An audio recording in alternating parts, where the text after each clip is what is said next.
बच्चों, IBPS clerk का exam आने वाला है। तो ये लास्ट वीक में हमें करना क्या है ताकि स्कोर अच्छा खासा बढ़ सके हमारा। उसके लिए क्या करेंगे कि आपको कम से कम 5 मॉक टेस्ट देने हैं। एक इस तरह का हिसाब लेके चलो कि डेली एक मॉक टेस्ट तो देना ही है। कैसे? उसमें आपको अटेम्प्ट करने में 1 घंटे का समय लग जाएगा। फिर उसके बाद में 15-20 मिनट का ब्रेक लेके आपको उसे प्रॉपरली एनालाइज करना पड़ेगा। अब अटेम्प्ट करने में किस चीज का ध्यान रखना है?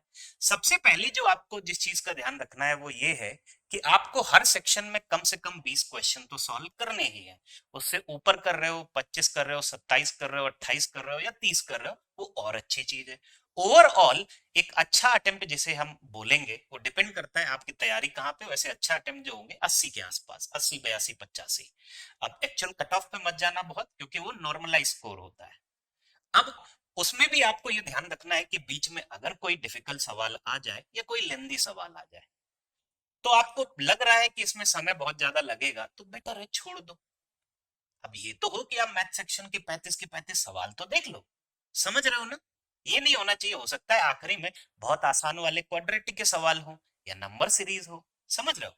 तो इन सेंस ये नहीं हो कि आखिरी के आसान सवाल आप के छूट ही जाए, पता चले कि आप 25 क्वेश्चन तक ही पहुंच पाए, आखिरी के 10 क्वेश्चन आप देख भी नहीं पाए। इस चीज का ध्यान रखना है। नेक्स्ट, आपको हर सवाल मैथ्स में पहले मेंटली कोशिश करनी है सॉल्व करने की। ट्राई करो मेंटली।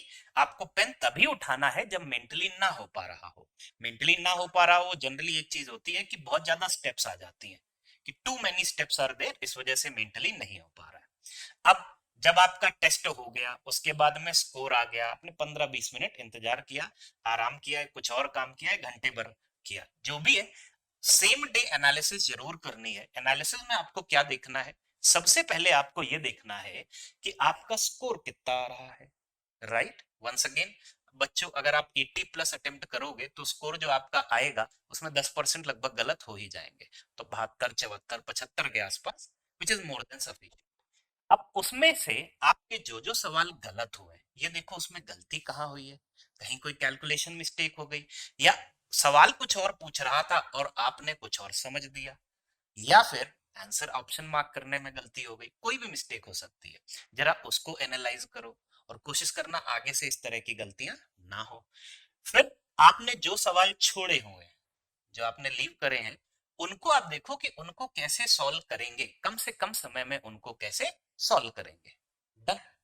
उसके बाद में हम आते हैं करेक्ट पे, कि जो भी सवाल आपने सही से सॉल्व करे हैं, क्या कोई और ऐसे मेथड हो सकते थे जिससे वो क्वेश्चन और जल्दी हो जाते।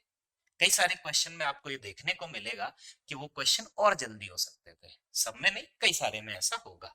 फिर उसके बाद में आपको देखना है कि सिलेक्शन ऑफ क्वेश्चन कैसा रहा।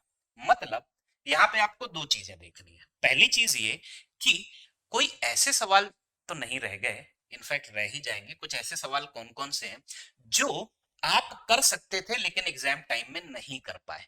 ज्यादातर बच्चों के साथ में ये होता है, वो बोलते हैं कि लगभग पूरा पेपर सॉल्व हो गया, लेकिन उस 1 घंटे के समय में, उस मॉक टेस्ट में वो नहीं दे पाए, नहीं कर पाए। तो आप जरा उनको देखो कि ऐसे कौन से सवाल थे जिन्हें आप अटेम्प्ट कर सकते थे लेकिन समहाउ आप उन्हें नहीं कर पाए। हो सकता है वहां तक पहुंचे ही नहीं, या फिर एग्जाम का दबाव इतना ज्यादा था कि उस चक्कर में समझ में ही नहीं आ रहा था। ठीक है।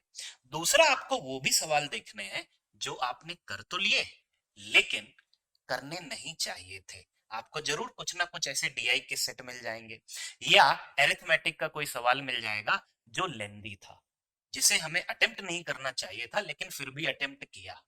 तो अगर जो आपने अटेम्प्ट किया, जिनको जो लेंदी वाले थे, उनकी बजाय एक दो वो सवाल, एक दो या तीन वो सवाल, उनकी बजाय अगर हम आसान वाले करेंगे तो उतने ही समय में 10 से 12 सवाल हो जाएंगे। तो स्कोर को मैक्सिमाइज करेंगे हम ऐसे ही। अब ये आपको अगले 5 दिन आदत डालनी है, एकदम एफिशिएंट वे में मॉक टेस्ट देना है।